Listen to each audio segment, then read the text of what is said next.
শুভ সন্ধ্যা। Bangladesh study forum আয়োজিত বিডিএসএফ টকে আপনাদের সবাইকে স্বাগত জানাচ্ছি। আমি তানভীর আনোয়ার। বাংলাদেশ স্টাডি ফোরাম নবম বছর পেরিয়ে 10ম বছরে পদার্পণ করেছে, আর এই উপলক্ষে আমরা আয়োজন করেছি সিরিজ লেকচার। আজকে আমাদের সিজন 1 এর 7ম পর্ব অনুষ্ঠিত হচ্ছে এবং আজকে আমাদের আলোচনার বিষয় নির্ধারণ করা হয়েছে আমাদের গণিত শিক্ষায় গলত। আর এই বিষয়ে আলোচনা করার জন্য আমাদের মাঝে উপস্থিত আছেন বিশিষ্ট শিক্ষক এবং লেখক শফিক ইসলাম। উনি শিক্ষকতা করছেন সরকারি হরগঙ্গা কলেজ মুন্সিগঞ্জে। সেখানে গণিত বিভাগের বিভাগীয় প্রধান হিসেবে দায়িত্ব পালন করছেন এবং তার লেখা গণিত বিষয়ে বেশ কয়েকটি বই রয়েছে। তার মধ্যে উল্লেখযোগ্য হচ্ছে গণিত কোষ, গণিত আমাদের কি কাজে লাগে, পিথাগোরাসের জগৎ, সংখ্যার ইতিহাস, নারী ও গণিত। আমরা জানি যে পৃথিবীর যে কোনো শিক্ষা ব্যবস্থায় বিশেষ করে প্রাথমিক পর্যায়ে দুইটা গুরুত্বপূর্ণ বিষয় হচ্ছে ভাষা এবং হচ্ছে গণিত। আমাদের দেশের গণিতের হালচাল নিয়ে আমরা আজকে আমাদের অতিথির কাছ থেকে জানব। বিশেষ করে আমাদের কারিকুলাম, আমাদের টেক্সট বই, আমাদের শিক্ষকবৃন্দের রেসপন্সিবিলিটি এবং হচ্ছে যারা এই শিক্ষা ম্যানেজমেন্টটাকে পরিচালনা করে তাদের সম্পর্ক। আমি আর দেরি না করে এই পর্যায়ে আমাদের অতিথি জনাব শফিক ইসলামের কাছে চলে যাচ্ছি। স্যার, আপনাকে স্বাগতম বাংলাদেশ স্টাডি ফোরামে। ধন্যবাদ আপনাকে আমাকে যুক্ত করার জন্য। স্যার, আমরা হচ্ছে দর্শকদের উদ্দেশ্যে একটা কথা বলে নিই। আমাদের শিক্ষক এখন তার লেকচার শুরু করবেন, প্রায় 30 মিনিটের মতো তার একটা লেকচার হবে এবং এই সময়ের মধ্যে আপনাদের যদি আমাদের বাংলাদেশের গণিত শিক্ষা ব্যবস্থার উপর আপনাদের কোনো প্রশ্ন থাকে, গণিত নিয়ে আপনাদের কোনো প্রশ্ন থাকে, অবশ্যই আপনারা আমাদেরকে কমেন্ট সেকশনে কমেন্ট করবেন। আমরা পরবর্তীতে সেই কমেন্টগুলো নিয়ে, সেই প্রশ্নগুলো নিয়ে আমরা আলোচনা করব। স্যার, আপনার আলোচনা শুরু করার জন্য আমি বিনীত অনুরোধ জানাচ্ছি। ওকে, ধন্যবাদ Tanvir Anwar, moderator Bangladesh study forum, আপনাকে, এবং একই সাথে ধন্যবাদ জানাই বাংলাদেশ স্টাডি ফোরামকে আমাকে আজকের আলোচনায় যুক্ত করার জন্য। আর সাথে এই লাইভ স্ট্রিমে যারা যুক্ত আছেন এবং সামনে যারা যুক্ত হবেন তাদের সবাইকে ধন্যবাদ এবং অগ্রিম ধন্যবাদ জানিয়ে শুরু করতে চাই। আমাদের আজকের আলোচনার যে বিষয়ের যে শিরোনামটি হচ্ছে আমাদের গণিত শিক্ষায় গলত। এটি একটি অত্যন্ত বড় এরিয়া, ভাস্ট এরিয়া। কারণটা হচ্ছে গণিত একটি ভাস্ট বিষয় আসলে। এই কারণে এই বিষয় নিয়ে খুব সংক্ষেপে কথা বলা একটু কঠিন, কারণ তাহলে অনেক বিষয়, হয়তো গুরুত্বপূর্ণ বিষয়, আমাদের আলোচনার বাইরে থেকে যেতে পারে। তবে আলোচনার মধ্যে, যেমন আমরা যদি শিরোনামটির দিকে তাকাই, আমাদের গণিত শিক্ষায় গলদ, তার মানে আমরা নিশ্চিত হয়েছি যে আমাদের গণিত শিক্ষায় গলদ আছে, এবং কোথায় গলদ আছে, কেন গলদ আছে, সেই বিষয় নিয়ে আমরা কথা বলবো। তার আগে মডারেটর তানভীর আহমেদ যে কথাটি বললেন শুরুতে, আমাদের সারা পৃথিবীব্যাপী যে শিক্ষার যে দুটি গুরুত্বপূর্ণ বিষয়, একটি হচ্ছে ভাষা এবং আরেকটি হচ্ছে গণিত। এখানে আমি একটু সংযোজন করতে চাই যে আসলে এই দুটি বিষয় আসলে একই বিষয়। কারণ ভাষা তো ভাষা, আমরা সবাই জানি, কিন্তু গণিত একটি ভাষা। গণিত হচ্ছে সিম্বলিক ল্যাঙ্গুয়েজ। আমরা যেমন বাংলা ভাষায় কথা বলি, ইউরোপ যুক্তরাজ্যের মানুষ যেমন ইংরেজি ভাষায় কথা বলে, ভারতের মানুষ যেমন হিন্দি ভাষায় কথা বলে, ঠিক ওরকম বিজ্ঞানীরা গণিতের ভাষায় কথা বলে। এর জন্য বলা হয় যে গণিত ইজ দ্য সায়েন্টিস্ট ল্যাঙ্গুয়েজ। তো সেই বিষয়ে আমি যাচ্ছি না। তো আমি আমাদের গণিত শিক্ষায় গলদ কোথায় আছে এবং কেন গণিত শিক্ষায় এই গলদ হলো, আমি সেই বিষয়ে কিছু বলছি। যেমন আমি বলছিলাম যে এটি একটি ভাস্ট এরিয়া। কারণ গণিত শিক্ষার গলদ নিয়ে আমরা যদি কথা বলতে চাই, তাহলে প্রথমেই সামগ্রিকভাবে আমাদের শিক্ষার গলদ নিয়ে কথা বলতে হবে। আমরা নিশ্চিত করে জানি যে এই ছোট্ট আলোচনায় শিক্ষার সামগ্রিক গলদ নিয়ে কথা বলার সুযোগ হয়তো আমরা পাবো না। এটি হলো একটি বিষয়। আরেকটি বিষয় হলো গণিতের স্তর ভিত্তিক আবার সমস্যা আছে। যেমন প্রাথমিক শিক্ষা স্তরে যে সমস্যা, মাধ্যমিক শিক্ষা স্তরে অন্যরকম সমস্যা, উচ্চ শিক্ষা স্তরে আবার আরেক রকমের সমস্যা। কাজেই এই তিনটি শিক্ষা স্তরের সমস্যা নিয়ে আলাদা আলাদা ভাবে কথা বলা যায়। এই তিনটি শিক্ষা স্তরে যেমন কিছু কমন সমস্যা আছে, আবার কিছু ভিন্ন ভিন্ন সমস্যা আছে। যেমন কিছু কমন সমস্যা, যেটি প্রাথমিক শিক্ষা স্তর, মাধ্যমিক শিক্ষা স্তর এবং উচ্চতর শিক্ষা স্তর, তিনটি স্তরই আছে। এই তিনটি শিক্ষা স্তরের যে কমন সমস্যা সেটি হচ্ছে কারিকুলামের সমস্যা, তারপরে হচ্ছে শিক্ষকের মানের সমস্যা, আর শিক্ষা ব্যবস্থাপনার সমস্যা। এটি হচ্ছে সামগ্রিকভাবে শিক্ষার গলদের মধ্যে একটি। তবে স্পেসিফিক্যালি গণিত শিক্ষায় গলদ নিয়ে যদি কথা বলতে হয়, তাহলে প্রথমেই আমার একজন ব্যক্তির কথা বলতে হয়, যিনি ঢাকা বিশ্ববিদ্যালয়ের শিক্ষক ছিলেন। আপনারা হয়তো জেনে থাকতে পারেন, তার নাম আজিজুর রহমান খলিফা। উনি অনেক আগে একটি বই লিখেছিলেন, গণিত কাদিয়া ফেরে। এই যে গণিত কাদিয়া ফেরে, কেন গণিত কাদিয়া ফেরে, সেখানে তিনি গণিতের কিছু ঐতিহাসিক সমস্যার কথা বলেছিলেন। যেমন আমরা যে সংখ্যাগুলো বলি, 1 2 3 4 11 12 13 21 22 23 41 42, এই সংখ্যাগুলো রিনেমিং করার একটা প্রস্তাব করছে। তা আমরা আজকের আলোচনায় সেই বিষয়ে যাচ্ছি না। আমরা আজকের আলোচনায় বরং জোর দেব কারিকুলাম নিয়ে, শিক্ষা নিয়ে, সিলেবাস নিয়ে। তবে তার আগে প্রথমে একটি গল্প বলে আমি আমার আলোচনাটা শুরু করতে চাই। গল্পটি হচ্ছে এরকম যে আপনার আমেরিকার একজন প্রেসিডেন্ট জর্জ বুশ, জুনিয়র বুশের কথা জানেন। জর্জ বুশ একবার একটি অঙ্গরাজ্যের একটি স্কুল ভ্রমণে গেলেন। সেখানে গিয়ে দেখলেন যে শিক্ষার্থীরা গণিতে খুব খারাপ করছে।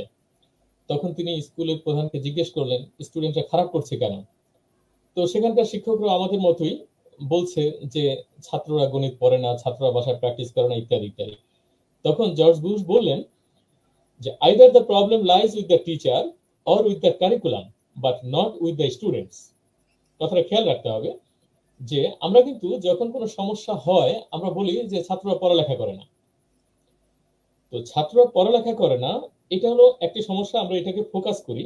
কিন্তু জর্জ বুশ বলছেন যে সমস্যাটা ছাত্ররা পড়ালেখা করে না সেখানে নয়, সমস্যাটা হচ্ছে শিক্ষক হয়তো পড়াতে পারেন না, অথবা কারিকুলামে সমস্যা। আমরা যে নতুন কারিকুলাম নিয়ে অনেক কথা বলছি এবং অনেক কথা শুনছি, সেই কারিকুলাম একটি সমস্যা। এবং আমরা আমাদের যারা শিক্ষার যারা কর্ণধার, তারা নিশ্চিত করেছেন যে আমাদের গণিত শিক্ষার একমাত্র গলদ হচ্ছে কারিকুলামে। এই কারণে তারা কারিকুলামটাকে আমূল বদলে দিলেন। এখানে আমার কিছু কথা আছে এই কারণে যে তারা পুরানো যে কারিকুলাম বদলে নতুন যে কারিকুলামটা করলেন, এই কারিকুলামটা কতটুকু উপযুক্ত হবে, নাকি এই কারিকুলামটা আগের কারিকুলামের মতোই ব্যর্থ হবে, সে বিষয়ে কিছু সংশয় থাকে।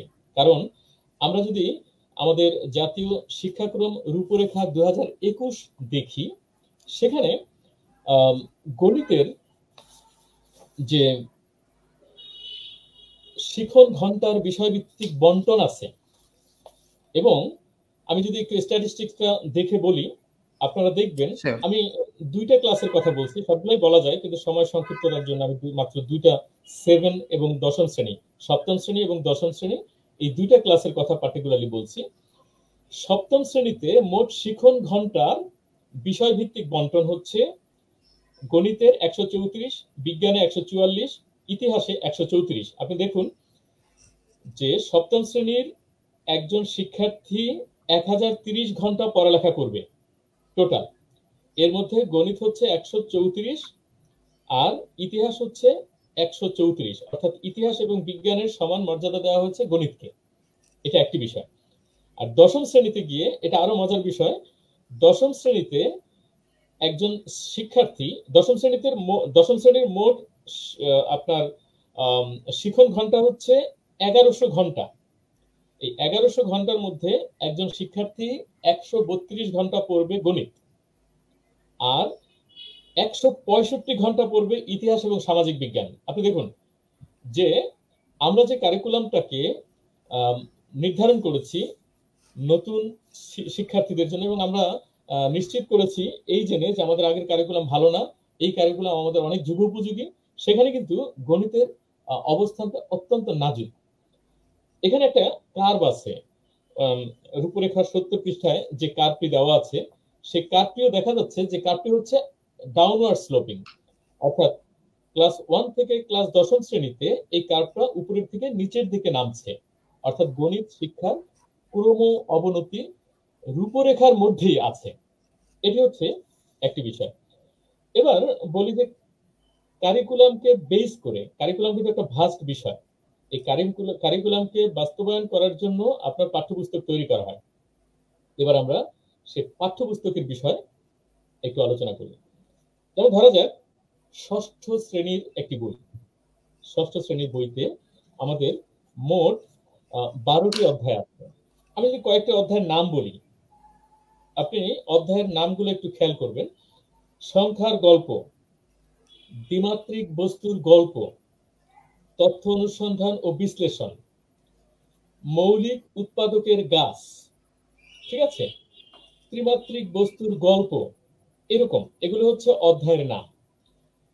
আমি যদি এই ক্লাস 6-এরই আইডিপির কারিকুলাম দেখি, যেটা ইন্টারন্যাশনালি সারা পৃথিবী চলছে, আইবি সিলেবাস, ওইটার কারিকুলামে প্রায় 24টি অধ্যায় আছে। আমাদের আছে 12টি অধ্যায়, ওদের আছে 24টি অধ্যায়।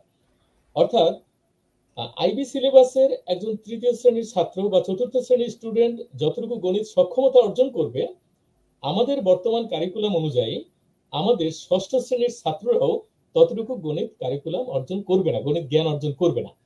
তার মানে আমরা এই কারিকুলামের মাধ্যমে যে সিলেবাস বা যে টেক্সট বই প্রণীত হলো, এই টেক্সট বইয়ের মাধ্যমে আমাদের শিক্ষার্থীদের গণিতের যে নলেজ সেটা আরো সংকুচিত হলো। এখন আইবি সিলেবাসে দেখেন অধ্যায়গুলোর নাম হচ্ছে number system, operation with whole numbers, যেগুলি নাই আমাদের এখানে, ওদের এখানে আছে, আমি সেটা বলছি। যেমন ওদের সলিডস এন্ড পলিহেড্রা অর্থাৎ ঘনক আছে, কোঅর্ডিনেটস এবং লাইনস অর্থাৎ স্থানাঙ্ক জ্যামিতি এবং সরলরেখা আছে, যেটা আমরা একাদশ দ্বাদশ শ্রেণীতে পড়াই। ওরা কিন্তু সেটা ষষ্ঠ শ্রেণীতে পড়ায়। তার মানে বুঝতে হবে যে ওদের যে কারিকুলাম, ওদের টেক্সট বই আমাদের যে বইয়ের চেয়ে অনেক বেশি হরাইজন্টালি এবং ভার্টিক্যালি অনেক বেশি রিচ, তাই না? তো আমি এই ষষ্ঠ শ্রেণী, সপ্তম শ্রেণী 2-3টা বইকে অ্যানালাইসিস করলাম, কারণ আপনারা জানেন যে বইগুলো নতুন, সব বই আমি এখনো অ্যানালাইসিস করতে পারিনি। এই 2টা বই অ্যানালাইসিস করে আমার যেটা ধারণা হলো, বই সম্পর্কে আমার যে মন্তব্য সেটা হচ্ছে এরকম: বাংলাদেশের বর্তমান কারিকুলাম অনুযায়ী আমাদের গণিত সিলেবাস অত্যন্ত স্বল্প, যেটা অপর্যাপ্ত। এর কন্টেন্টগুলো অত্যন্ত দুর্বল, এগুলি গল্পের আকারে লেখার চেষ্টা করা হয়েছে এবং গল্পগুলো আবার অসম্পূর্ণ এবং এর ভাষা অত্যন্ত খটমটে। এই গল্প থেকে বাচ্চারা কি শিখলো, সেই শেখার কোনো আপনার শিখন ফল নেই, শুধু গল্পটা ইররিলেভেন্ট ওয়েতে দেওয়া হয়েছে। এখন এই বইগুলোর অনেক জায়গায় আপনি দেখবেন যে বিদেশি বইয়ের অনুকরণ আছে, অর্থাৎ বিদেশি বই থেকে কন্টেন্ট নেওয়া হয়েছে, কিন্তু যেহেতু ফিলোসফিক্যালি বিদেশের কারিকুলাম বোঝার ম্যাচিউরিটি আমাদের নেই, সেই কারণে ওরা যেখানে ফোকাস দিয়েছে আমরা সেখানেই দুর্বলতা দেখিয়েছি। যেমন আমি একটা এক্সাম্পল দিই। যেমন ধরেন ষষ্ঠ শ্রেণীর প্রথম অধ্যায়টির নাম হলো সংখ্যার গল্প। এখানে শুরুটা করা হয়েছে এইভাবে: আমরা নানান রকম সংখ্যা দেখতে পাচ্ছ, এগুলি কিভাবে মানুষ জানলো ভেবে দেখো তো, আজ থেকে অনেক বছর আগে তারা কিভাবে সংখ্যা লিখতো, গণনা করতো। ভালো প্রশ্ন তৈরি করেছে। এই প্রশ্নের উত্তর পাওয়া যাবে সংখ্যার গল্পে। চলো তাহলে সংখ্যাগুলো কিভাবে এলো সেই মজার কাহিনী শুনি। অথচ বইতে কিন্তু কোনো কাহিনী দেওয়া নাই। বইতে মিশরীয় সংখ্যা পদ্ধতি এবং আপনার ব্যাবিলনীয় সংখ্যা পদ্ধতির, টালিমার্কস এবং রোমান সংখ্যা পদ্ধতির দু একটা এক্সাম্পল দেওয়া আছে। এগুলো হচ্ছে চিহ্ন পরিচিতি। এটা কিন্তু সংখ্যা কিভাবে এলো তার হিস্ট্রিক্যাল কোনো বিষয় নেই। এরপরে এই অধ্যায়ে পজিশন সিস্টেম বুঝাতে গিয়ে অত্যন্ত ভয়ঙ্কর এবং কঠিন ভাবে বোঝানো হয়েছে, যেটা ছাত্ররা, আমি অনেকগুলো ছাত্রের সাথে কথাও বলেছি, তারা সেটা বুঝতে পারে না। যেমন সমকোণের কোনো সংজ্ঞা নাই বইতে। অনেকগুলো কাজ দেওয়া হয়েছে যে একটি কাগজকে এভাবে ভাঁজ করো, এবার 4টি কোণ তৈরি হবে, এই কোণগুলো এক একটাকে বলবে, এই কোণগুলো যদি সমান হয় তাহলে এদেরকে আমরা সমকোণ বলবো। অর্থাৎ একটা সহজ জিনিসকে অনেক বিস্তারিত করে গল্পের ছলে লেখার চেষ্টা করা হয়েছে। এখন এখানে সমস্যাটা হয়েছে কি, ওই যে বললাম বিদেশি বইয়ের লেখকের সাথে বাংলাদেশি বইয়ের লেখকের মূল সমস্যাটা কোথায়? মূল সমস্যাটা হচ্ছে ফিলোসফিক্যাল স্ট্রেংথে। আমরা যেটা করেছি, আমরা গল্পের ফাঁকে ফাঁকে গণিত শেখার চেষ্টা করেছি, আর ওরা যেটা করেছে গণিতের ফাঁকে ফাঁকে গল্প বলার চেষ্টা করেছে। অর্থাৎ আমাদের গণিত হচ্ছে, ওদের হচ্ছে গণিত মূল, আর আমাদের হচ্ছে গল্প মূল। অর্থাৎ ওরা গণিতের ফাঁকে ফাঁকে রিলেভেন্ট গল্প দিয়েছে, আর আমরা গল্পের ফাঁকে ফাঁকে রিলেভেন্ট গল্প দিয়েছি। তো এক্ষেত্রে এই যে গণিত বইগুলো এরকম করা হয়েছে কেন, এই নিয়ে আমি অনেকগুলো লেকচার শুনেছি আমাদের বিশেষজ্ঞদের। তাদের একটি গুরুত্বপূর্ণ প্রশ্ন হচ্ছে তারা টিউশনি এবং কোচিং বন্ধের কারণে এটা করেছে বলে বলেছে। অর্থাৎ তারা মনে করে যে আমাদের যে গণিতের গলদ, এর একটা মূল সমস্যা হলো কোচিং এবং টিউশনি। অর্থাৎ তারা টিউশনি এবং কোচিংকে বন্ধ করতে চায়। আপনি দেখুন, আপনি যদি জেনেই থাকেন যে আমাদের টিউশনি এবং কোচিং হচ্ছে প্রধান সমস্যা, তাহলে আপনাকে আগে খুঁজতে হবে যে কেন শিক্ষার্থীরা টিউশনি বা কোচিং করে। তাহলে আপনি সেই কারণটা বাদবেন। মানে আমি একটা এক্সাম্পল দিই এরকম, যেমন ধরেন একটা স্কুল থেকে 4 তলা থেকে একজন ছাত্র লাফ দিল, সে সুইসাইড করার চেষ্টা করলো। এখন আপনি করলেন কি, আপনি 4 তলায় গ্রিল দিয়ে দিলেন যাতে করে আর ছাত্ররা লাফ দিতে পারলো না। এটা দিয়ে আপনি মনে করছেন যে আমি ছাত্রদের 4 তলা থেকে লাফ দেওয়া বন্ধ করব। এই যে চিন্তা, এটা হচ্ছে একটা রেজিমেন্টাল চিন্তা ভাবনা। এটা কোনো মতেই শিক্ষা সুলভ চিন্তা ভাবনা নয়। কেন নয়? আপনি যদি শিক্ষা সুলভ চিন্তা ভাবনা করেন, তাহলে আপনাকে বুঝতে হবে ছাত্ররা কেন এই সুইসাইডাল টেন্ডেন্সিটা তৈরি করবে। আপনি যদি সুইসাইডাল টেন্ডেন্সিটা বন্ধ না করতে পারেন, তাহলে সে 4 তলা থেকে লাফ না দিয়ে সে অন্য উপায় বের করে সেই কাজটা করবে। আমাদের বাংলাদেশের সমস্যাটা হচ্ছে এইটা। আমরা প্রাইমারি এবং মাধ্যমিক স্তরের যে বইগুলো করেছি, সেই বইগুলোতে আমি মনে করি না যে কোচিং বা টিউশনি খুব একটা বন্ধ হবে। তবে ওই যে বললাম যে উচ্চ স্তরের আবার সমস্যা অন্যরকম। প্রাথমিক এবং মাধ্যমিক শিক্ষা স্তরের যে গণিতের সমস্যা, উচ্চ স্তরের বই তো আমাদের দেশে নাই। আমাদের দেশের গণিতের যে লেখক, তারা কিন্তু হায়ার এডুকেশনে, হায়ার ম্যাথমেটিক্সের কোনো বই খুব একটা লেখেন না। অর্থাৎ তাদের বই পৃথিবীর কোনো দেশে চলে না। অর্থাৎ টোটালি আমরা একটা ভ্যাকুয়ামের মধ্যে আছি। এখানে সমস্যাটা কি? এইখানে সমস্যাটা হচ্ছে বই আমদানি করার যে সিস্টেম, এটা অত্যন্ত কঠিন। আপনি কোথাও আজকে যদি আপনি হাওয়ার্ড অ্যান্টনের একটা ক্যালকুলাস বই খোঁজেন, বাংলাদেশের কোথাও হাওয়ার্ড অ্যান্টনের একটা ক্যালকুলাস বই পাবেন না। আপনাকে ইন্টারনেট থেকে হয়তো চুরি করতে হবে, অর্থাৎ পাইরেসি কপি কিনতে হবে, অথবা অত্যন্ত জটিল উপায়ে বিদেশে কোনো আত্মীয় স্বজন থাকলে তার মাধ্যমে আনতে হবে। তার মানে এখানেও দেখেন availability of the quality standard book এর খুব স্বল্পতা আছে। এটা হলো আমাদের উচ্চ স্তরের টেক্সট বইয়ের সমস্যা। উচ্চশিক্ষা স্তরের কারিকুলামের সমস্যা আছে, যদিও অনেক ক্ষেত্রে আমাদের বিভিন্ন বিশ্ববিদ্যালয়গুলো না বুঝে বড় বড় বিশ্ববিদ্যালয়ের সিলেবাস হুবহু নকল করে দেওয়ার চেষ্টা করেন। এটা আসলে তারা পারেন না এই কারণে যে আমাদের সিলেবাসের কোনো রিলেভেন্স, মানে একটা সাবজেক্টের সাথে আরেকটা সাবজেক্টের যে রিলেভেন্স, এই রিলেভেন্স গুলো যাচাই বাছাই না করে আমাদের এখানে কারিকুলাম গুলো তৈরি করা হয়। আপনি যদি এমআইটি বা স্ট্যানফোর্ড ইউনিভার্সিটির ম্যাথমেটিক্সের সিলেবাস দেখেন, আর ঢাকা বিশ্ববিদ্যালয়ের ম্যাথমেটিক্সের সিলেবাস দেখেন, আপনি যদি ওখানকার কোয়ান্টাম মেকানিক্স দেখেন, আর ঢাকা ইউনিভার্সিটির কোয়ান্টাম মেকানিক্স দেখেন, কিংবা ওখানকার ক্লাসিক্যাল মেকানিক্সের সিলেবাস দেখেন, ঢাকা ইউনিভার্সিটির ক্লাসিক্যাল মেকানিক্সের সিলেবাস দেখবেন, আপনি দেখবেন যে একটা বিশাল ফারাক আছে। এটা গেল টেক্সট বইয়ের সমস্যা। শিক্ষক প্রসঙ্গে এবার আসি আমি। শিক্ষকের বহুমুখী সমস্যা আছে। প্রথমে আমি খারাপ দিকটা আগে বলি, যে প্রথমত আমাদের এই শিক্ষকেরা আবার প্রাথমিক স্তরে এক ধরনের সমস্যা, মাধ্যমিক স্তরে আরেক ধরনের সমস্যা, উচ্চ স্তরে আরেক ধরনের সমস্যা। প্রাথমিক স্তরে শিক্ষকদের কিন্তু টিউশনি বাণিজ্য খুব একটা নাই। আমাদের যে শিক্ষাক্রমের এরকম বিশাল পরিবর্তন হলো একটা বিষয়কে টার্গেট করে প্রাথমিক স্তর এবং মাধ্যমিক স্তরের শিক্ষকদের কোচিং বাণিজ্য দূর করার জন্য।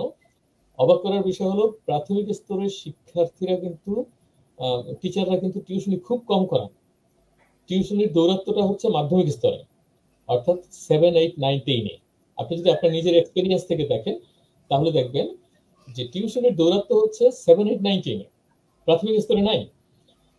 প্রাথমিক স্তরের শিক্ষকদের মান এখন কিছুটা ভালো, আগে খারাপ ছিল, এখন অনেক ভালো। এবং ওদের যে পিটিআই ট্রেনিংটা হয় সেটাও যথেষ্ট ভালো। কিন্তু মাধ্যমিক শিক্ষা স্তরের শিক্ষকের মান আসলে অত্যন্ত দুর্বল, এবং এইখানে শিক্ষকদের নানান রকমের দুষ্ট মনোবৃত্তি আছে গণিত শিক্ষার গলদ হিসেবে। অর্থাৎ শিক্ষকরা এমন একটা পর্যায়ে তৈরি করেন যে গণিত একটি কঠিন বিষয়, কঠিন বিষয় তোমরা যদি জানতে চাও তাহলে আমার কাছে প্রাইভেট পড়তে হবে এবং আমার কোচিং আসতে হবে, আমার বাসায় যেতে হবে। এই যে অসৎ টেন্ডেন্সি, এই টেন্ডেন্সিটা গণিত শিক্ষার একটা অত্যন্ত ক্ষতিকর দিক। তবে একই সাথে এর ভিন্ন দিকও আছে। একটা তো হলো শিক্ষকের দায়, এই অংশটা হলো শিক্ষকের দায়। আর শিক্ষকের দায়ের বাইরেও কিছু প্রশাসনিক দায় আছে, রাষ্ট্রের দায় আছে। যেমন ধরেন আমাদের এখানে শিক্ষকরা প্রাইভেট পড়ান কিংবা ছাত্ররা প্রাইভেট পড়েন, কিন্তু কেন পড়েন? আপনি তো শুধু শিক্ষকদের দোষ দিচ্ছেন যে শিক্ষকরা পড়ান কেন। আপনি তো এই অ্যানালাইসিস কখনো করেননি যে কেন ছাত্ররা প্রাইভেট পড়ছে। ছাত্ররা প্রাইভেট পড়ছে, আমি ব্যক্তিগতভাবে এই বিষয়ে অনেকদিন ইনভেস্টিগেশন করেছি। আমি দেখেছি যে আমাদের অনেকগুলো সমস্যা আছে।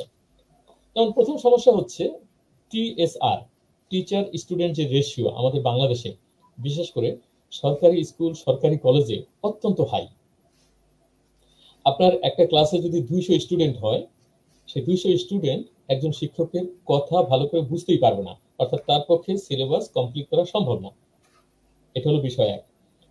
আরেকটা বিষয় আছে, আরেকটা বিষয় হচ্ছে এগুলি সরকারি কলেজ সরকারি স্কুলে বেশি হয়। যেমন ধরেন একটা কলেজে 4 জন শিক্ষক আছে গণিতে, শনিবার একজন রবিবার একজন ক্লাস শুরু করলো এক অধ্যায়, সোমবার আরেকজন আরেক অধ্যায় শুরু করলো, মঙ্গলবার আরেকজন আরেক অধ্যায় শুরু করলো, আবার বুধবার গিয়ে প্রথম জন ওই অধ্যায়টা শুরু করলো।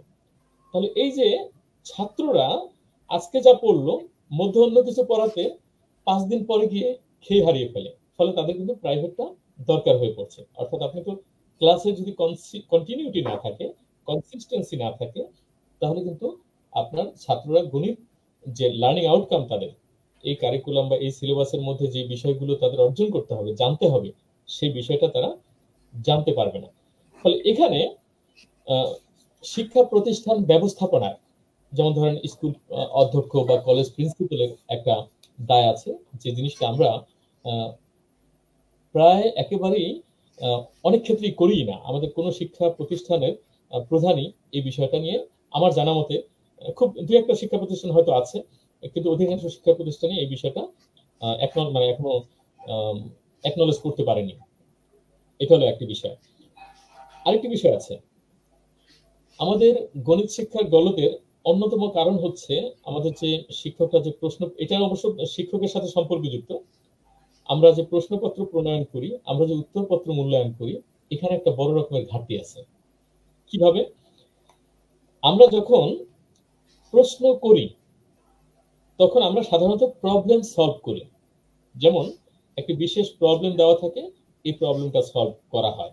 যেমন আপনি জানেন যে একটা সময় ছিল সে বানরের বাঁশ বেয়ে উপরে ওঠার গল্প বা এই অঙ্কটা বারবার আসতো।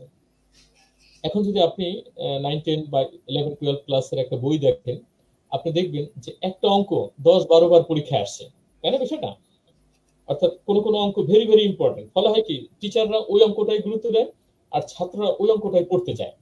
যে অঙ্কটা পরীক্ষায় আসে না সে অঙ্কটা ছাত্ররা পড়তে চায় না। তার মানে আমরা প্রবলেম সলভ করি আর কি। আমাদের পরীক্ষার প্রশ্নপত্র আমরা যখন তৈরি করি তখন আমরা একটা বড় প্রবলেম দিই, জটিল প্রবলেম দিই, সেই প্রবলেমটা সলভ করার চেষ্টা করি। কিন্তু প্রশ্নপত্র তো তৈরি করতে হবে আমার সিলেবাসের যে লার্নিং আউটকামটা আছে তার উপর ভিত্তি করে। অর্থাৎ আমি ঐকিক নিয়ম পড়াতে চাই, ঐকিক নিয়ম পড়িয়ে একটা ছেলে বা একটা স্টুডেন্ট কি করবে, আমি সেই রকম একটা অঙ্ক দেব। এখন আপনি নিজেই কিন্তু হাজার হাজার ঐকিক নিয়মের অঙ্ক তৈরি করতে পারবেন। ব্যাপারটা এরকম না, আমি যদি ঐকিক নিয়মের অঙ্ক করি 1000 বছরও যদি আমি পরীক্ষা দেই, আমার কোনো অঙ্ক রিপিটেশন হবে না। এটা কিন্তু সম্ভব। তাহলে আপনার কেন একটা অঙ্কই বারবার দিতে হবে? তাহলে এই যে প্রশ্নের যে রিপিটেশন, অর্থাৎ প্রবলেম সলভ করার যে প্রবণতা, আমরা কারিকুলাম না জানার কারণে, আমরা সিলেবাস না জানার কারণে, আমরা লার্নিং আউটকাম না জানার কারণে আমরা কি করি, প্রশ্নপত্র সঠিকভাবে প্রণয়ন করতে পারি না। ঠিক আছে, এটা হচ্ছে আমাদের একটা খুব বড় সমস্যা। আমাদের যেমন উত্তরপত্র মূল্যায়নে আমাদের একটা সমস্যা আছে, খুব বিশাল সমস্যা এটা। এবং এটা মাধ্যমিক স্তরে অনেক বেশি, যেহেতু এটার সাথে আবার ওই প্রাইভেট টিউশনি টিউটরিং এর একটা সম্পর্ক আছে। যেমন যে শিক্ষকের কাছে যে ছাত্ররা প্রাইভেট পড়ে ওই এক পদ্ধতিতে সলভ করলেই সে মার্কস দেয়। এটা অবশ্য ইউনিভার্সিটিতেও আছে। ইউনিভার্সিটিতে আমি যে ইউনিভার্সিটির টিচার, আমার নোটটা স্টুডেন্ট পরীক্ষার খাতায় লিখে আমি মার্কস দিই, স্টুডেন্ট যদি ডিফারেন্ট কিছু লিখে তাহলে মার্কস দেয় না। এই যে প্রবণতাটা, অর্থাৎ আপনি আমাদের ছাত্রদের যে বহুমুখী যে প্রবণতা বা একটি প্রবলেমকে ভিন্নভাবে সলভ করার যে প্রবণতা, এই প্রবণতাটাকে আপনি বন্ধ করে দিচ্ছেন। অর্থাৎ ছাত্রদের যে ক্রিয়েটিভিটি, সেই ক্রিয়েটিভিটিটাকে বিনাশ করছেন আমাদের প্রশ্নপত্র উত্তরপত্র মূল্যায়নের কারণে। এবং এখানে আমি একটা কথা বলে রাখি যে এখানে টিচারদের তো একটা দায় আছেই, যে আমরা নিজে থেকে কেন সচেতন হই না, নিজে থেকে কেন করি না। এখন প্রতিষ্ঠান প্রধানের একটা দায় আছে, যেটা আমি বললাম, রাষ্ট্রেরও দায় আছে। রাষ্ট্রের দায়টা কি আছে? যেমন ধরুন, আপনি অনেক শুনেছেন যে আমাদের বড় বড় আমলারা খিচুড়ি রান্না করতে বিদেশে যায়, আলু চাষ করতে বিদেশে যায়, যায় না? কিংবা মাটি কাটা দেখতে বিদেশে যায়। আপনি কি কখনো শুনেছেন যে প্রশ্নপত্র প্রণয়ন করা শিখতে আমাদের 100 জন গণিত শিক্ষক বিদেশে প্রশিক্ষণ নিতে গিয়েছে কখনো? তাহলে এই যে প্রশ্নপত্র প্রণয়ন কি এত সহজ জিনিস? আপনি সিলেবাসকে ধরে, কন্টেন্টকে ধরে একটা দেশের শিক্ষা ব্যবস্থাকে এতই খেলো জিনিস যার জন্য প্রশিক্ষণ নিতে হয় না? তাহলে আপনি তো শিক্ষকদের কিভাবে প্রশ্নপত্র তৈরি করাতে হবে সে নিয়ে কোনো ভালো প্রশিক্ষণই দিচ্ছেন না। আপনি তো শিক্ষকদের কিভাবে উত্তরপত্র মূল্যায়ন করতে হবে সে নিয়ে প্রশিক্ষণ দিচ্ছেন না, ভালো প্রশিক্ষণ, অ্যাপ্রোপ্রিয়েট প্রশিক্ষণ দিচ্ছেন না। প্রাইমারি স্কুলে কিছুটা আছে, ওদের পিটিআই তে খুবই ইনসিগনিফিকেন্ট একটা পার্ট আছে, কিন্তু মাধ্যমিক স্তর, কলেজ স্তরে তো নাই। তাহলে আমাদের এই যে আপনার উত্তরপত্র এবং প্রশ্নপত্র মূল্যায়নের যে সমস্যা, সেটা তো থাকবেই, তাই না? এটা হচ্ছে একটা বিষয়। আরেকটি বিষয় হচ্ছে শিক্ষার উপকরণের একটা সমস্যা। এখানে গণিতের জন্য খুব বেশি উপকরণ নাই, কিন্তু লাগে না, কিন্তু খুব কম উপকরণ লাগে। যেমন ধরেন ত্রিভুজ, সপ্তম শ্রেণীর বই আছে সদৃশ কোণী ত্রিভুজ বা অনুরূপ ত্রিভুজ। এই গল্পটা যদি আপনি পড়েন, মানে এই দুইটা পৃষ্ঠা, কোনো স্টুডেন্ট এই দুইটা পৃষ্ঠা পড়ে কিছু বুঝবে না। অর্থাৎ দুইটা সদৃশ ত্রিভুজ কিভাবে হয় এটা কোনো স্টুডেন্ট নিজে পড়ে বুঝবে না। অথচ আপনি যদি ওই ছাত্রদের দুটা কাঠের ত্রিভুজ, একটা লাল কালার একটা নীল কালারের দুটা ত্রিভুজের স্ট্রাকচার দিয়ে, এক টিচার যদি একটা ত্রিভুজকে আর একটা ত্রিভুজের উপরে উঠায়া তিনটা বিন্দু ইকুয়াল করে দেখায় যে এভাবে এভাবে তৈরি করা যায়, তাহলে কিন্তু খুব সহজেই 2 মিনিটে ছাত্ররা এই ত্রিভুজ সম্পর্কে একটা ধারণা পাবে। এখন আমাদের স্কুল কলেজে কি এই যে জিওমেট্রিক ফিগার গুলো আছে, আপনি কি দেখেছেন বা জানেন কোন স্কুলে এই জিওমেট্রিক ফিগার দেওয়া হয়েছে? আমি দেখিনি। আচ্ছা, কোন স্কুলে কি রুল বোর্ড আছে? এই যে গ্রাফ পেপারের মতো বোর্ড, একটা গ্রাফ কেমন হবে? আচ্ছা, তাহলে এটা হলো একটা সমস্যা। আরেকটা সমস্যা আছে, সেটা হচ্ছে আমি অবশ্য ব্যক্তিগতভাবে হোয়াইট বোর্ড এবং মার্কারের খুব বিরোধী। আপনি দেখবেন আমরা হঠাৎ করে খুব বড়লোক হয়ে গেছি এবং আমরা হঠাৎ করে চক ডাস্টার বাদ দিয়ে হোয়াইট বোর্ড এবং মার্কার ইউজ করতেছি। এই হোয়াইট বোর্ড এবং মার্কার গণিত শিক্ষার একটা গলদ, গণিত শিক্ষার একটা অন্তরায়। কিভাবে? একজন গণিত শিক্ষককে প্রচুর বোর্ড ইউজ করতে হয় না? এই যে প্রচুর বোর্ড ইউজ করতে হয়, আপনি যখন একটা হোয়াইট মার্কার দিয়ে লেখেন, প্রথম দিন লেখা অত্যন্ত চিকন থাকে। আপনার 200 জন স্টুডেন্টের একটা ক্লাসরুমের পেছনের এবং ডান পাশের বাম পাশের স্টুডেন্টরা কিছু দেখতে পায় না রিফ্লেকশনের কারণে। আবার শেষের দিন, মাঝের দিন ভালো, হোয়াইট মানে মার্কারটা খুব মোটা থাকে, দেখতে পায়। শেষের দিন আবার আবসা কালি আসে, দেখতে পায় না। অথচ আগে যেটা ছিল চক ডাস্টার, এবং আপনি দেখবেন পুরোনো যে স্কুলগুলো সেখানে বিশাল বোর্ড থাকে। হোয়াইট ব্ল্যাক বোর্ডে যখন আমরা চক ডাস্টার দিয়ে লিখি সেটা অনেক দূর থেকে দেখা যায়, কিন্তু হোয়াইট বোর্ডে যখন আমরা মার্কার দিয়ে লিখি তখন সেটা দেখা যায় না। তাহলে আমরা কিন্তু ওই চক ডাস্টারের যে ধুলি, ওইটা যদি প্রোটেক্ট করে ডাস্ট ফ্রি একটা চকের ব্যবস্থা করতে পারতাম, মাল্টি কালার চক। আপনি এমআইটি লেকচার গুলো দেখেন, এমআইটি তে এখনো চক ডাস্টার দিয়ে লেখে, ওরা মাল্টি কালার চক দিয়ে লেখে, সেখানে আমরা হোয়াইট বোর্ড ইউজ করে লিখছি। অর্থাৎ আমরা ছাত্রদের যে আন্ডারস্ট্যান্ডেবিলিটির দিকে গুরুত্ব দিচ্ছি না। অর্থাৎ ছাত্ররা কিভাবে ভালোভাবে সহজে বুঝবে সেদিকে গুরুত্ব দিচ্ছি না। আরেকটা সমস্যা হচ্ছে, আমরা তো এখন ডিজিটাল বাংলাদেশে হয়ে গেছে। এই ডিজিটাল বাংলাদেশের একটা যন্ত্রণা শিক্ষকদের ভোগ করতে হচ্ছে প্রচুর। যেমন ধরেন, এটা হচ্ছে শিক্ষক হিসেবে বলছি, যেমন ধরেন আগে যখন আপনারা ম্যানুয়াল শিক্ষা পদ্ধতি ছিল, একজন শিক্ষক খাতা দেখতো, খাতা দেখে উপরে সে 60, 80, 90 পেয়েছে, 80, 90 লিখতে হয়, তাই না ঘটনা? এখন কিন্তু একজন শিক্ষক যখন খাতা দেখে, তাকে গোল্লা পূরণ করতে হয়, ওয়েমার্ক পূরণ করতে হয়, তাই না? একজন শিক্ষককে এখন প্রায় 20 থেকে 25টা গোল্লা পূরণ করতে হয়। অর্থাৎ এই যে গোল্লা পূরণ করা ক্লারিক্যাল জব। এখন ধরেন একজন প্রফেসর 200 খাতা দেখতেছে, 200 × 30, 600 গোল্লা, মানে 6000 গোল্লা পূরণ করতে হচ্ছে তাকে। এই যে একটা আনপ্রোডাক্টিভ খাতে আপনি শিক্ষককে এঙ্গেজ রাখছেন। এর পরিপ্রেক্ষিতে আপনি যখন বিদেশে একটি কারিকুলামের কথা চিন্তা করেন, একজন বিদেশে একজন প্রফেসর, তার কিন্তু হেল্পিং হ্যান্ড থাকে, তাই না? তার টিচিং অ্যাসিস্ট্যান্ট থাকে। এমনকি ইউনিভার্সিটির প্রফেসর না, আমেরিকাতে বাফলোতে আমার এক বন্ধু আছে, প্রাইমারি স্কুলের শিক্ষক। সেখানে একটি প্রাইমারি স্কুলের একজন শিক্ষকেরও একজন অ্যাসিস্ট্যান্ট থাকে। একজন শিক্ষক যখন ক্লাস নেন, কারণ বাচ্চারা অনেক দুষ্টামি করে, বাচ্চাদের থেকে ক্লাস নোটগুলো কালেক্ট করতে হয়, ওই ক্লাস নোটগুলো আপনার ইভ্যালুয়েট করতে হয়। কোনো বাচ্চা হয়তো দেখা গেল ঝগড়া করতেছে, তাকে থামাতে হয়। ওইটা কিন্তু ক্লাস টিচার না, তার যে টিচিং অ্যাসিস্ট্যান্ট আছে সে করে। তাহলে দেখেন, আপনি বাংলাদেশে আমাদের শিক্ষকদের কোনো হেল্পিং বা সাপোর্টিভ কোনো হ্যান্ড নেই। প্রাইমারি স্কুলে নেই, মাধ্যমিক স্কুলে নেই, ইউনিভার্সিটিতেও নাই। এখানে আপনি বিশ্ববিদ্যালয়ের সবচেয়ে সিনিয়র যে প্রফেসর, তাকে কিন্তু পরীক্ষা ডিউটি দিতে হয়। কিন্তু আপনি ধরেন যে অমর্ত্য সেন পরীক্ষা ডিউটি দিচ্ছে, এর তো অশ্লীল কোনো দৃশ্য তো আর হতে পারে না, নাকি? যে একজন অমর্ত্য সেন সে পরীক্ষার হলে 4 ঘন্টা পাহারা দিচ্ছে। এটা কিন্তু বিদেশে ভাবাও যায় না, কিন্তু আমাদের এখানে এটা দিচ্ছে। অর্থাৎ আমাদের শিক্ষার উপকরণের মধ্যেই আমি এই বিষয়টা বলছি, যে শিক্ষার উপকরণের সাথে টিচিং অ্যাসিস্ট্যান্স যে দরকার।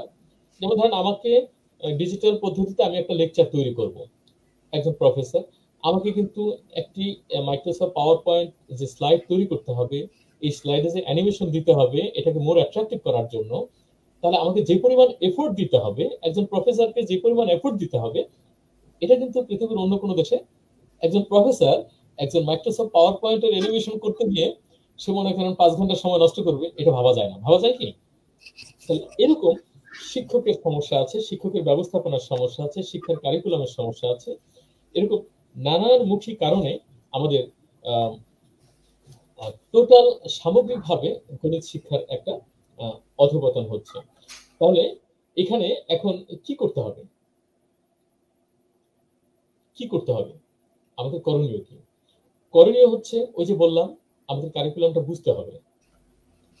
কারিকুলাম বোঝার জন্য যে ফিলোসফিক স্ট্রেংথ দরকার, সেই ফিলোসফিক স্ট্রেংথ সম্পন্ন মানুষকে কারিকুলামের সাথে যুক্ত করতে হবে। 1 নম্বর, বইগুলাকে একটু ইজি অ্যান্ড কনভিন্সিবল ওয়ে লিখতে হবে, তবে গল্পের ছলে নয়। এখানে গল্প থাকবে কিন্তু গল্পটা মুখ্য নয়, মুখ্যটা হচ্ছে কারিকুলাম, মুখ্যটা হচ্ছে সিলেবাস। আমরা যে বিষয়টা জানাতে চাই সেই বিষয়টা ফোকাস থাকবে, কিন্তু এর সাথে, যেমন বিদেশি বইতে আপনি দেখবেন, আমরা একটা ডান পাশের কোনায় হয়তো একটা স্কোয়ার বা রেক্ট্যাঙ্গুলার বক্সের মধ্যে একটা স্টোরি দিয়ে দিচ্ছি, জিরোর একটা স্টোরি দিয়ে দিচ্ছি, ওটা কিন্তু একটা সাইড লাইনে থাকছে, ওটা মূল না। কিন্তু আমাদের দেশে স্টোরিটাই মূল লাইনে এসে গেছে। ফলে গল্পের আকারে বই না, বইয়ের মধ্যে গল্প থাকতে পারে কিন্তু গল্পের বই না, এটা মাথায় রাখতে হবে। আর বিশ্ববিদ্যালয় এখানে কি করতে পারে? যেমন আমাদের বিশ্ববিদ্যালয়গুলো একেবারেই দায় সারা গোছের কাজ করে। যেমন ধরেন আমরা জাতীয় বিশ্ববিদ্যালয়, আপনি জানেন সরকারি হরগঙ্গা কলেজ না শুধু, বাংলাদেশের প্রায় অধিকাংশ কলেজই জাতীয় বিশ্ববিদ্যালয়ের অধিভুক্ত, তাই না?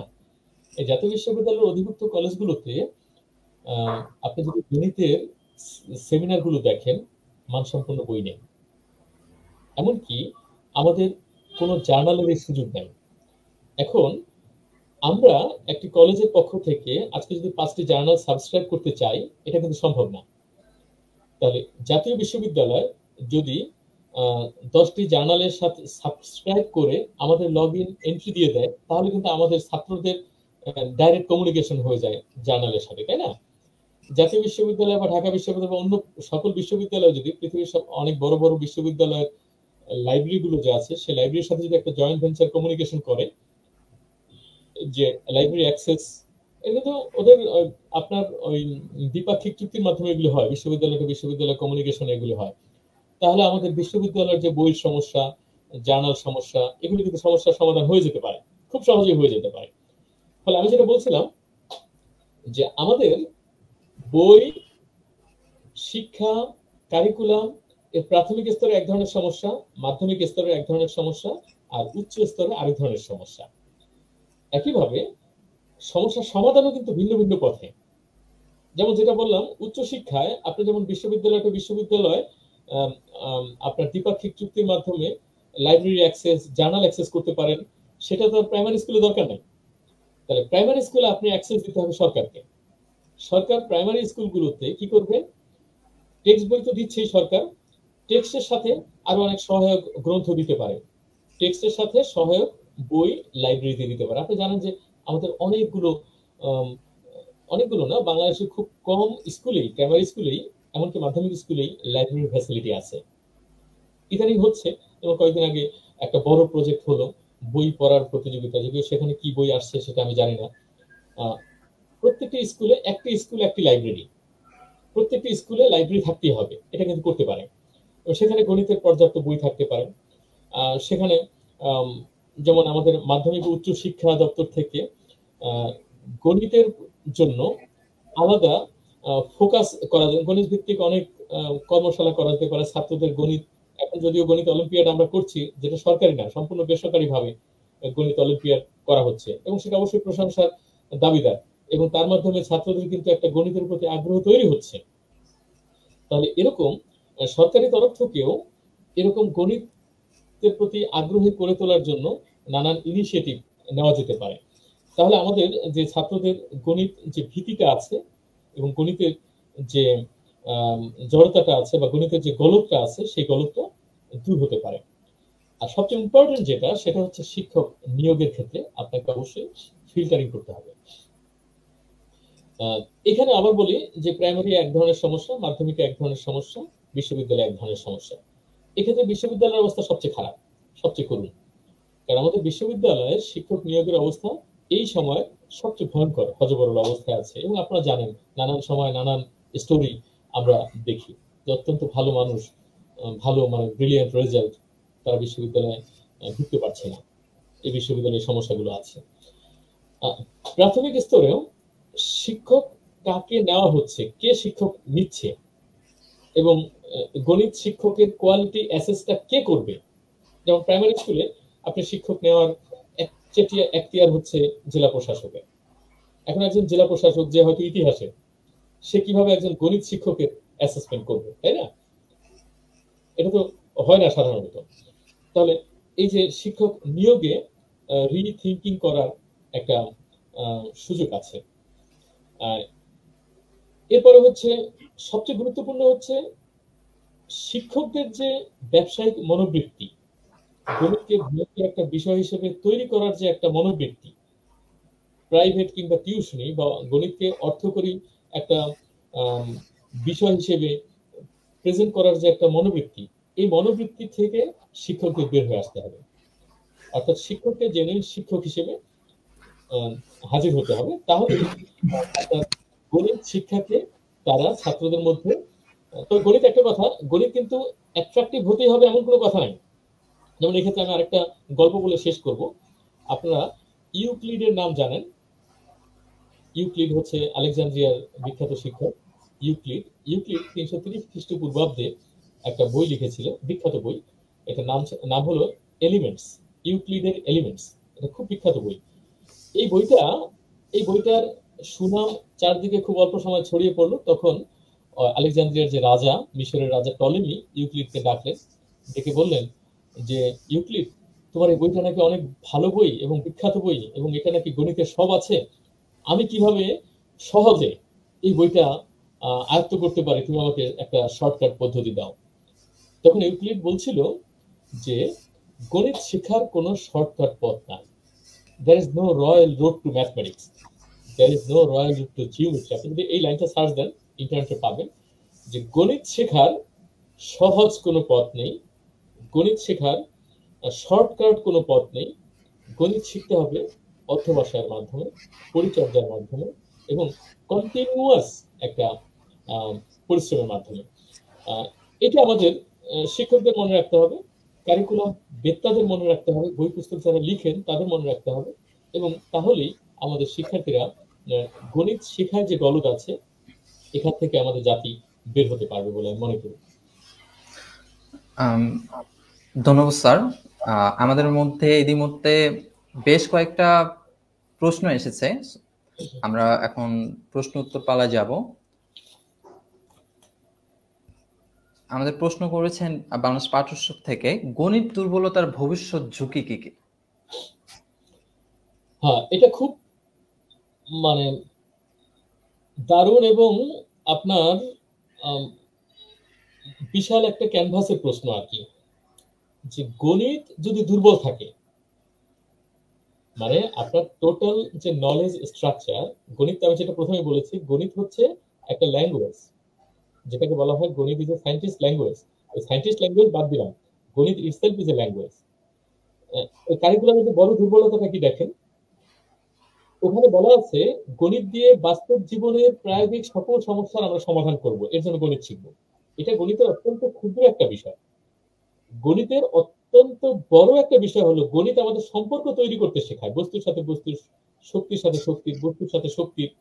গণিত আমাদের মেন্টাল ফ্যাকাল্টি ডেভেলপমেন্ট করে, অর্থাৎ মস্তিষ্কের যে ডেভেলপমেন্ট সেটাও গণিতের মাধ্যমে হয়। আপনি তো বিজ্ঞান তো পিছিয়ে পড়বেনই, গণিত যদি আমাদের দুর্বল থাকে তাহলে আমরা বিজ্ঞানে পিছিয়ে পড়বো। আর বিজ্ঞানে পিছিয়ে পড়লে মানে কি, আমরা জাতি হিসেবে সামগ্রিকভাবে পিছিয়ে পড়বো। ফলে ওই যে বললাম যে কারিকুলামের যে কার্ভটা যে ডাউনওয়ার্ড স্লোপিং, আমাদের কারিকুলাম বেত্তারা যে প্রাইমারি থেকে দশম শ্রেণীতে যে আমাদের যে কারিকুলামের যে রেখাটা নিম্নমুখী, এটা তো গণিত দুর্বলতা, মানে গণিতের প্রতি আমাদের কম গুরুত্বকে প্রকাশ করছে, তাই না? এবং এটার ভবিষ্যৎ হচ্ছে খুব অন্ধকার। আমাদের যদি শিক্ষানীতি 2010 দেখেন আপনি, শিক্ষানীতিতে বলা ছিল একাদশ দ্বাদশ শ্রেণী পর্যন্ত আপনার গণিত সবার জন্য কম্পালসারি করতে হবে। অন দ্য আদার হ্যান্ড আমরা এই বর্তমান কারিকুলামে সেই গণিতটাকে কমায় দিলাম। তাহলে গণিত দুর্বলতার ভবিষ্যৎ ঝুঁকি হচ্ছে আমরা শিক্ষায় পিছিয়ে পড়বো, আমরা বিজ্ঞানে পিছিয়ে পড়বো, আমরা প্রযুক্তিতে পিছিয়ে পড়বো। কারণ এখন জানেন যে গণিতের উপরে বেস করে এখন শুধু ম্যাথমেটিক্স না, অ্যাপ্লাইড ম্যাথমেটিক্স না, আরো অনেক নতুন নতুন সাবজেক্ট তৈরি হচ্ছে। যেমন ধরেন ডেটা সায়েন্স তৈরি হচ্ছে, ডেটা ম্যানেজমেন্ট তৈরি হচ্ছে, আর্টিফিশিয়াল ইন্টেলিজেন্স তৈরি হচ্ছে। এগুলি সবগুলাই হচ্ছে বেসড অন ম্যাথমেটিক্স। ফলে আপনি যখন ম্যাথমেটিক্সে দুর্বল একটা জাতি তৈরি করবেন, তখন ডেফিনেটলি সামগ্রিকভাবে আপনার রাষ্ট্রটি একটি দুর্বল রাষ্ট্র হিসেবে প্রতিষ্ঠিত হবে। কারণ একটি রাষ্ট্রকে স্বাবলম্বী হতে হলে, একটি রাষ্ট্রকে জ্ঞান এবং বিজ্ঞানে উন্নত হতে হলে, মেধায় যদি অথরিটি তৈরি করতে হয় বিশ্বে, তাহলে অবশ্যই গণিতকে আপনাকে প্রায়োরিটি দিতেই হবে। এবং আমি তো মনে করি প্রাথমিক এবং মাধ্যমিক, মাধ্যমিক কিন্তু আমি যখন মাধ্যমিক বলবো, এটা মাধ্যমিক কিন্তু উচ্চ মাধ্যমিক, অর্থাৎ 12 ক্লাস পর্যন্ত। মাধ্যমিক কিন্তু 10 পর্যন্ত আমি বুঝাচ্ছি না, শিক্ষানীতি অনুযায়ী মাধ্যমিক হচ্ছে 12 ক্লাস পর্যন্ত। এই 12 ক্লাস পর্যন্ত গণিতকে আপনাকে অবশ্যই হাই প্রায়োরিটি দিতে হবে। 12 এর পরে আপনি যখন 13-এ যাবেন, অর্থাৎ অনার্সে যাবেন, সেখানে আপনি একেবারে অ্যাবসলিউটলি গণিত বিমুক্ত হয়ে আপনি সাহিত্য পড়তে পারেন, আপনি ইতিহাস পড়তে পারেন, আপনি সমাজ বিজ্ঞান পড়তে পারেন, আপনি সংস্কৃতি পড়তে পারেন, সংস্কৃত পালি পড়তে পারেন, উর্দু ভাষা পড়তে পারেন, কোনো সমস্যা নেই। কিন্তু আপনাকে অবশ্যই দ্বাদশ শ্রেণী পর্যন্ত স্ট্রং ফাউন্ডেশন, গণিতকে সবচেয়ে বেশি অগ্রাধিকার দিয়ে আপনাকে গণিতের কারিকুলাম তৈরি করতে হবে। আর নইলে আমাদের টোটাল যে মানসিক ফ্যাকাল্টি, মানুষের যে চিন্তার যে একটা ফ্যাকাল্টি ডেভেলপমেন্ট, সেটা পিছিয়ে পড়বে। বিজ্ঞান প্রযুক্তি তো পিছিয়ে পড়বেই একেবারে। মানে গণিত আসলে মানুষের রেশনালিটি তৈরি করে, মানুষের মস্তিষ্কের মধ্যে চিন্তার একটা যুক্তিশীলতা তৈরি করে। আমি সেখানেই পিছিয়ে পড়বো, এটা হচ্ছে আমার সবচেয়ে বড় ক্ষতি আর কি। ধন্যবাদ। আমাদের পরবর্তী প্রশ্ন হচ্ছে, নাসির আহমেদ প্রশ্ন করেছেন, ইংলিশ মিডিয়াম স্টুডেন্টদের গণিতের দুর্বল কেন? আমরা তো আমাদের বাংলাদেশি কারিকুলাম নিয়ে কথা বললাম, ইংলিশ মিডিয়াম তো এরা বিদেশি কারিকুলাম ফলো করে, সো তারা কেন দুর্বল?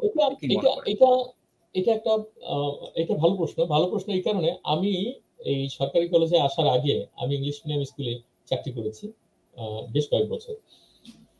ইংলিশ মিডিয়ামে স্টুডেন্টরা, ওদের তো কারিকুলাম ভালো, ওদের তো কারিকুলাম রিচ, তাই না? তাহলে ওরা গণিতে দুর্বল কেন? এখানে সমস্যাটা হচ্ছে ল্যাঙ্গুয়েজ সমস্যা। কারণ ইংলিশ মিডিয়ামের তখন পর্যন্ত, আমি এখন ঢাকাতে কয়েকটা ভালো টিচার, ভালো স্কুল আছে, যে স্কুলে টিচারদের স্যালারি অনেক হাই, 2 লক্ষ, 3 লক্ষ, 5 লক্ষ টাকা স্যালারিও আছে এখন বাংলাদেশে কিছু স্কুলে। এবং কিছু স্কুলে সেই আমেরিকা থেকে, ইউরোপ থেকে স্কুলের টিচাররা আসে এখন বাংলাদেশে। কিন্তু মাস স্কুলগুলোতে হয় কি, আপনার টিচারদের বেতন অত্যন্ত কম, খুবই ইনসিগনিফিকেন্ট বেতন দেওয়া হয়। ফলে এই ইনসিগনিফিকেন্ট বেতন দিয়ে আপনি খুব ভালো টিচার পাবেন না। আর ভালো টিচার না পেলে আপনার এই যে টিচার, এই টিচার একদিকে ইংলিশে দুর্বল, আর এই ইংলিশে দুর্বল হওয়ার কারণে সে ওই একটা বিজাতীয় ভাষায়, একটা অন্য ভাষায় ছাত্রদের গণিত তো বুঝাতেই পারে না। যেমন একটা এক্সাম্পল বলি এই ক্ষেত্রে, আমি যখন ঢাকাতে একটা স্কুলে চাকরি করতাম, তখন একবার ওই স্কুলে একজন শিক্ষক নিয়োগের ভার পড়লো আমার উপরে। তো আমি আর প্রিন্সিপাল ইন্টারভিউ নিচ্ছিলাম, তখন খুব বড় একটা বিশ্ববিদ্যালয়ের একজন ছাত্র ইন্টারভিউ দিতে আসলো। এখন সে কিন্তু অঙ্ক জানে, কিন্তু বজ্র গুণনকে যে ক্রস মাল্টিপ্লিকেশন বলা হয় এটা সে জানে না। এবং সে তো ওই ঘামায় যাচ্ছে যে multiply this, this and this, this and this, এই যে টার্মিনোলজি গুলো জানে না। যেমন HCF মানে হলো গসাগু, LCM মানে লসাগু, এই যে টার্মিনোলজি গুলো সে জানে না। ফলে এরকম একজন দুর্বল শিক্ষক যখন ভাষা না জানার কারণে সে নিজেই যখন জানবে না, তখন সে অন্য স্টুডেন্টকে কি পড়াবে? ইংলিশ মিডিয়াম স্টুডেন্টরা গণিতে দুর্বল হয় মূলত ল্যাঙ্গুয়েজের কারণে। এখানে দুইটা সমস্যা, একটা হচ্ছে টিচারের ল্যাঙ্গুয়েজের সমস্যা, আর একটা হচ্ছে স্টুডেন্টের ল্যাঙ্গুয়েজের সমস্যা। কারণ স্টুডেন্ট তো বাংলাদেশে, কারণ সে তো বাসায় এসে কথা বলে বাংলায়। সে যখন স্টুডেন্টে ওই বাংলা কথাটা, যেমন ধরেন Sundarban is the biggest forest in our country, এই লাইনটা সে ইংরেজি ভাষা জানলো, আর সে বলল সুন্দরবন বাংলাদেশের সবচেয়ে বড় বন। এই দুইটা ভাষার মাধ্যমে ইংরেজি ভাষা জানলে সে কিন্তু একটু ডিস্টেন্ট হয়ে যাবে, সে কিন্তু ভালো করে বুঝতে পারবে না। এটা হচ্ছে যেহেতু সে বাংলা এনভায়রনমেন্টে থাকে। তো ইংলিশ মিডিয়াম স্টুডেন্টরা যারা দুর্বল, তারা মূলত এই ল্যাঙ্গুয়েজের কারণে দুর্বল, ওদের কারিকুলামের কারণে না। ধন্যবাদ নাজির আহমেদ। আমাদের পরবর্তী কোশ্চেন কাদাচর, উনি জানতে চেয়েছেন জাপান ও দক্ষিণ কোরিয়ার গণিত শিক্ষার সঙ্গে আমাদের পার্থক্য কোথায়? কোন কোন দেশে গণিত শিক্ষা আমাদের চেয়ে শ্রেয়তর? আচ্ছা, জাপান এবং দক্ষিণ কোরিয়ার গণিত শিক্ষার সঙ্গে আমাদের পার্থক্য কোথায়? আমি কিছুদিন আপনার হংকং এর গণিত সিলেবাস নিয়ে নাড়াচাড়া করেছি, দক্ষিণ কোরিয়া, কিন্তু জাপানের গণিত কারিকুলাম নিয়ে আমি ব্যক্তিগতভাবে নাড়াচাড়া করিনি। আমি ওদের গণিত কারিকুলাম সম্পর্কে আসলে জানি না। কিন্তু আমি আমেরিকার গণিত কারিকুলাম সম্পর্কে জানি, আমি ইন্ডিয়ার গণিত কারিকুলাম সম্পর্কে জানি। আমি ইন্ডিয়া গিয়ে ওদের বইও নিয়ে আসছিলাম। ওদের গণিত, ওই যে বললাম যে বড় সমস্যাটা হচ্ছে গণিতের কারিকুলামের আপনার দার্শনিক যে অবস্থা, আমরা লক্ষ্য থেকে উপলক্ষ্যকে জোর দিচ্ছি বেশি, আর ওরা উপলক্ষ্যকে না, লক্ষ্যকে টার্গেট করে ওরা আগাচ্ছে। ওদের অবজেক্টিভ হচ্ছে লার্নিং, ঠিক আছে? ফলে যেমন একই কারিকুলাম, আপনি যদি বলেন যে পার্সেন্টেজ কিংবা ধরেন রেশিও অ্যান্ড প্রপোর্শন, এটা একটা চ্যাপ্টার, তাই না? এই চ্যাপ্টার আপনি বাংলাদেশের বইয়ে পাবেন, ইন্ডিয়ার বইয়ে পাবেন, আপনি জাপানের বইয়ে পাবেন, কোরিয়ার বইতে পাবেন। কিন্তু এখান থেকে ছাত্ররা কিভাবে প্রপোর্শনেটকে রিলেট করতে পারবে? ছাত্ররা একটা পিজা খাবে, এই যে পিজা ভাগ করার সাথে প্রপোর্শনটা আছে, এই পিজা ভাগের সাথে বা এক বক্স চকলেটকে যখন 10 জনকে ভাগ করে দেবে, এখানে যে একটা প্রপোর্শন আছে, এটা ওদের ওখানে জীবন ঘনিষ্ঠভাবে বোঝানোর সুযোগ থাকে। আর আমাদের দেশে গণিত আমরা শিখি, মুখস্থ করি। এবং সেই যে একটি অঙ্ক, আমরা যখন প্রপোর্শনেটের অঙ্ক করছিলাম, ওই যে সোনার সাথে রূপা 3:1, সোনার সাথে কি যেন তামা মিশালে, কতটুকু তামা মিশাইলে অনুপাতটা 4:1 হবে, এরকম একটা অঙ্ক ছিল, জটিল অঙ্ক। ওই একটা অঙ্কই বারবার পরীক্ষায় আসতো। তাহলে আমি বলছি যে ওদের সাথে আমাদের পার্থক্য হচ্ছে মূলত আমরা প্রবলেম সলভ করি, পার্টিকুলার প্রবলেম সলভ করি, এবং সবচেয়ে জটিল প্রবলেমটা সলভ করি। এবং আমাদের দেশের ছাত্ররা যত জটিল জটিল প্রবলেম সলভ করে, কানাডার একটা ছাত্র টরন্টোর, কয়েকদিন আগে আমার এক রিলেটিভ আর কি, ওর আমি কারিকুলাম দেখলাম এবং ওর সাথে আমি অনেক কথাও বললাম। আমরা পিথাগোরাসের সমস্যাটা করি, কিন্তু ও পিথাগোরাসের সমস্যাটা ওর বাস্তব জীবনে, ওর যে সিঁড়িতে উঠছে ওই সিঁড়ির সাথে পিথাগোরাসের সম্পর্ককে রিলেট করে ও একটা অঙ্ক তৈরি করতে হচ্ছে। তাহলে আমরা গণিত শিখি, গণিত আসলে চোখ বন্ধ করে দেখার জিনিস, অর্থাৎ গণিত হচ্ছে ফিল করার জিনিস। আপনি গণিতকে বুঝতে হবে, মানে বোঝার জিনিস। আমরা না বুঝে গণিত শুধু মানে মুখস্থ করি, এটাই হচ্ছে আমাদের সমস্যা। এখন এই সমস্যার সাথে ওই শিক্ষকের সম্পর্ক আছে, কিন্তু আপনি যদি ঠিক আইবি সিলেবাস, যে সিলেবাসের কথা আমি বললাম, আইবি সিলেবাসের যদি কারিকুলামটা এখানে আইনে দেন আর টিচার যদি আমরাই থাকি, তাহলে তো কাজ হবে না। টিচারদেরকে ওই আইবি সিলেবাসের উপযুক্ত করে আগে তৈরি করতে হবে, তারপরে না আপনি সেই তাদেরকে আইবি সিলেবাস দিলে সে ভালো করে বুঝাতে পারবে। আপনি পৃথিবীর সবচেয়ে ভালো বইটা নিয়ে আসলেন বাংলাদেশে পড়াইতে, আর টিচার থাকলো আমাদের মতোই, তাহলে তার কাজ হবে না। আপনি পৃথিবীর সবচেয়ে ভালো বইটা নিয়ে আসলেন আর শিক্ষক এনভায়রনমেন্ট, অর্থাৎ ক্লাসরুম এনভায়রনমেন্ট, আপনি দেখবেন যে ওদের ক্লাস রুমের যে এনভায়রনমেন্ট, ওদের ম্যাথমেটিক্সে যেমন ধরেন জাপানে অ্যাবাকাস, কোরিয়াতে অ্যাবাকাস দিয়ে কাউন্টিং শেখানো হয়। আমাদের দেশের স্কুলগুলোতে অ্যাবাকাস চেনেই না। আমাদের স্টুডেন্টের মানে আমাদের যারা প্রাইমারি স্কুলের ছাত্ররা অ্যাবাকাস তো চেনেই না, অথচ এটা কিন্তু খুব সহজ। আপনি প্রত্যেক স্কুলে একটা করে অ্যাবাকাস দিতে বেশি টাকাও লাগে না। ওরা কিন্তু সেখানে ইনিশিয়ালি আপনার খুব অল্পতে যোগ বিয়োগ গুণ ভাগটা শিখতে পারে প্রাইমারি স্কুলে, তাই না? তো জাপানের সাথে আমাদের গণিত শিক্ষার মূল পার্থক্য হচ্ছে ফিলোসফিক্যাল স্ট্রেংথের দিক থেকে। আমরা প্রবলেম সলভকে গুরুত্ব দিই, আর ওরা প্রবলেম সলভকে গুরুত্ব দেয় না। ওরা গণিতটাকে ফিল করানোর চেষ্টা করে, গণিতটাকে চোখ বন্ধ করে দেখার, মানে গণিতের নিয়ে যে বসবাস করি আমরা সেইটাকে বোঝানোর চেষ্টা করে। এবং এখানে আরেকটা কথা বলে নেওয়া দরকার, সেটা হচ্ছে আমি শুধু গণিত বুঝলাম তাই না, এই গণিত গণিত কিন্তু একটা যুক্তি, লজিক, ইন্ডাকটিভ লজিক। যেমন ধরেন, কেমন লজিক আমি বলি, যেমন ধরেন আপনি কিন্তু 200-র বেশি গণেন না কখনো। আমি নিশ্চিত আমার সাথে যারা অনলাইনে যুক্ত আছে কেউ জীবনে 200-র বেশি গণে নাই, কিন্তু আমরা 500, 1 কোটি, 2 কোটি পর্যন্ত গুনতে পারি। এই যে পারি, কিভাবে পারি? আমি তো কোনোদিনও গুনি নাই, তাহলে আমি পারি কিভাবে পারি? তাহলে এইটা, অর্থাৎ গণিত আমাকে কি করে, বিকাশ তৈরি করে, আমাদের মানসিক যে বিকাশ, সেই বিকাশটা তৈরি করে। তো ওদের সেই গণিতে সেই বিকাশের জায়গাটা আছে, আমাদের গণিতে সেই বিকাশের জায়গাটা নাই। ফলে আমরা এই গণিত মুখস্থ করি, এটাকে বলি ভমিটিং ওয়ে অফ এডুকেশন।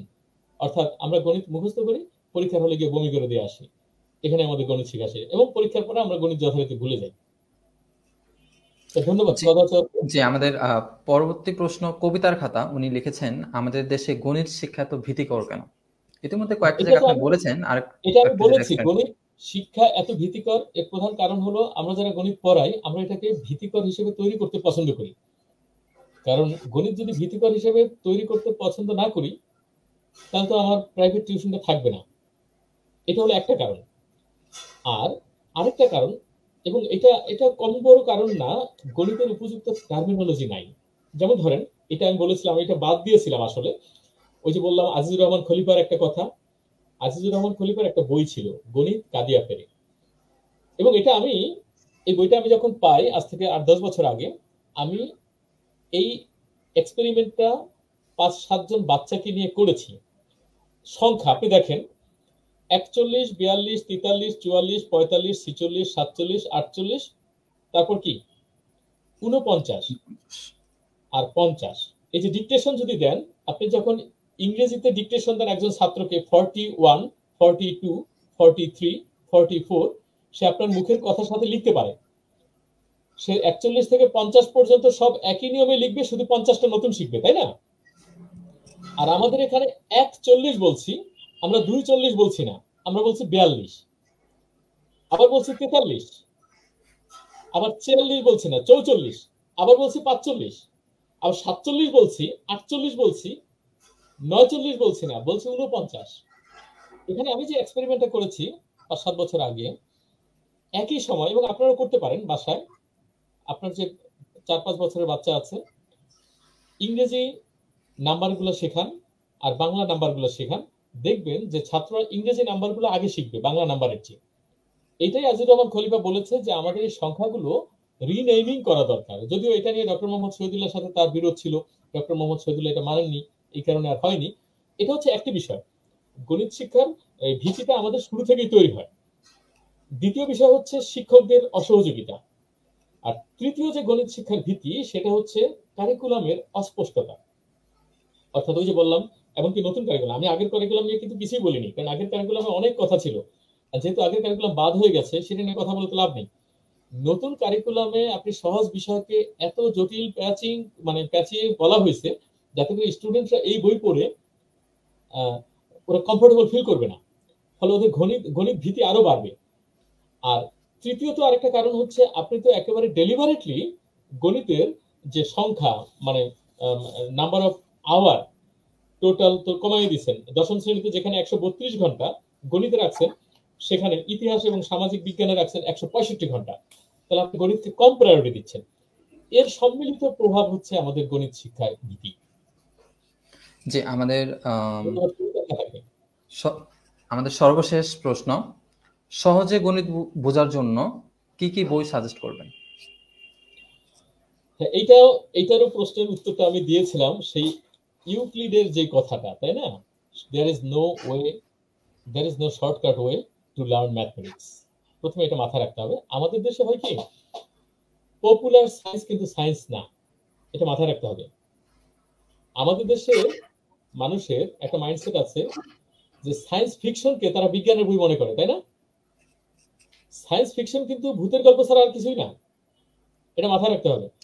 ফলে আপনি ভূতের গল্প লেখক আর সায়েন্স ফিকশনের মধ্যে খুব বেশি ডিফারেন্স নাই। সায়েন্স ফিকশন যেমন বিজ্ঞান না, আর পপুলার সায়েন্সও কিন্তু ওই অর্থে মূলধারার বিজ্ঞান না। এই কারণে অনেক বড় বড় স্কলাররা পপুলার সায়েন্সকে একটু ইনফেরিয়র ভাবে দেখে। তবে পপুলার সায়েন্সের দরকার আছে সায়েন্সকে পপুলার করার জন্য। সহজে গণিত বোঝার জন্য আমি পার্টিকুলারলি কোনো বই সাজেস্ট এই মুহূর্তে করছি না এই কারণে এটা ডিপেন্ড করবে আপনি কোন লেভেলের বই জানতে চান। যেমন আপনি যদি 1, 2, 3 বই বাচ্চাদের জন্য বলেন, একটা বই আছে ম্যাথস উইথ মাম্মি, এটা হলো বাচ্চাদের 4 থেকে 5 বছর বয়সী বাচ্চাদের যারা গণিত স্টার্টিং করে। আর আপনি যদি 6 থেকে 7 এর বই বাচ্চাদের জন্য বলেন, তাহলে যেমন ধরেন একটা বই আছে অল অ্যাবাউট ম্যাথমেটিক্স, খুব ভালো একটা বই, খুব সুন্দর ইংরেজিতে। এরপরে এখন তো বাংলাদেশে গণিতের অনেক বই আছে। এগুলি আপনার যে সন্তান বা আপনার যে বইটা পড়বে, সে বাজারে গিয়ে অনেকগুলো বই নাড়াচাড়া করলে কোন বইয়ের ল্যাঙ্গুয়েজটা তার কাছে ভালো লাগে, তার কাছে সেটাই হলো উপযুক্ত বই। আমি যে বইটা সাজেস্ট, যেমন আমি যখন ক্যালকুলাস পড়তাম সেই ইউনিভার্সিটির সময়ে, আমার কাছে হাওয়ার্ড অ্যান্টনের বইটা অসাধারণ ভালো লাগতো, এখনো ভালো লাগে। আমি 2 কপি আনছি আমার আমেরিকা থেকে হাওয়ার্ড অ্যান্টনের বই, বিশাল বই, 11th এডিশন, আপনার এইরকম বিশাল সাইজের বই। আমার কাছে হাওয়ার্ড অ্যান্টনের বইটা ভালো লাগে, আবার অনেকের কাছে শখস্কির বইটা ভালো লাগতো। ফলে এটা ডিপেন্ড করে গণিতে আপনার যে মেন্টাল ইনক্লাইনেশন, মানসিক প্রবণতাটা কোন দিকে। অর্থাৎ বিদেশের লেখকরা যখন বই লেখেন তখন, যেমন আমি ব্যক্তিগতভাবে যখন গণিতের বই লিখি, আমার সব বই কিন্তু পপুলার বই, পপুলার সায়েন্সের বই আর কি, গণিতের টেক্সট বই না, বলে রাখি। যদি একটু আগে আমি বলছি popular science is not science, সেই হিসেবে আমিও কিন্তু ওই দলেই পড়ি। আমি পার্টিকুলারলি গণিতের ইতিহাসকে একটু ফোকাস করি, এটা আমার বইয়ের ধরন। এখন আপনি যদি ইতিহাস ভিত্তিক জানতে চান বেশি, তাহলে এগুলি এক ধরনের অপশন হতে পারে।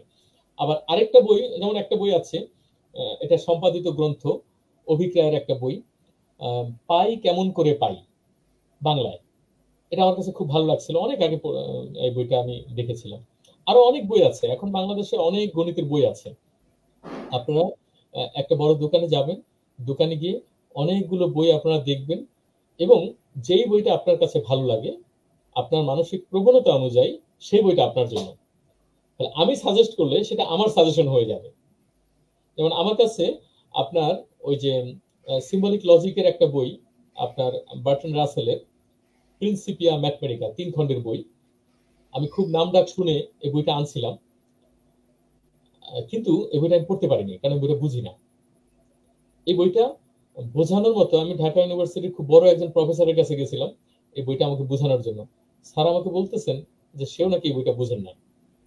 ফলে এখন আমি যদি সেই বইটাকে সাজেস্ট করি, অথচ সেটা হলো পৃথিবীর একটা সেরা বই, তো আমি সেই বইটা আপনাকে সাজেস্ট করলে তো আপনি, আপনার স্ট্রেংথ তো আমি জানি না, তাই না? এই কারণে বলছি আপনার স্ট্রেংথ, যেমন আমার কাছে একটা সহজ সুন্দর বই, যেই বইটা পড়ে গণিতের দর্শন আমার চেঞ্জ হয়ে গেছে, এই বইটা হচ্ছে একটা ছোট্ট বই, 40 পৃষ্ঠার বই, জিএইচ হার্ডি। জিএইচ হার্ডির একটা অটোবায়োগ্রাফিক্যাল বই আছে, যেটা নাম হচ্ছে এ ম্যাথমেটিশিয়ানস অ্যাপোলজি। এটাকে অবশ্য আমি অনুবাদ করেছি, এবার হয়তো আসতে পারে একজন গণিতবিদের কৈফিয়ত। অর্থাৎ গণিত দর্শন যদি বুঝতে হয়, ফিলোসফি অফ ম্যাথমেটিক্স যদি বুঝতে হয়, তাহলে এর চেয়ে সহজ এবং মানে আকর্ষণীয় বই আর হতে পারে না। এটা আমার ব্যক্তিগত মতামত আর কি। তো ধন্যবাদ আপনাকে। স্যার আপনাকে অসংখ্য ধন্যবাদ, আমাদেরকে আপনার মূল্যবান সময় দিয়েছেন। ধন্যবাদ তানভীর আপনাকেও, এবং একই সাথে আবারও ধন্যবাদ জানাই বাংলাদেশ স্টাডি ফোরামকে আমাদের গণিত শিক্ষায় গলদ এই গুরুত্বপূর্ণ একটি বিষয় শিরোনামে আলোচনার জন্য আমাকে নির্বাচন করার জন্য। আর অবশ্যই ধন্যবাদ জানাই যারা আমাদের সাথে এতক্ষণ অনলাইনে যুক্ত ছিলেন, তাদের সবাইকে ধন্যবাদ জানাই। আপনারা ভালো থাকুন, বই পড়ুন, অবশ্যই গণিতের বই বেশি বেশি করে পড়ুন। ধন্যবাদ, সবাই ভালো থাকবেন। বিডিএসএফ টক সিজন 1 এর 8ম পর্বের আলোচনা শোনার জন্য আপনাদেরকে সবাইকে আমন্ত্রণ জানিয়ে আজকের সেশনটা এখানে শেষ করছি। সবাইকে অসংখ্য ধন্যবাদ।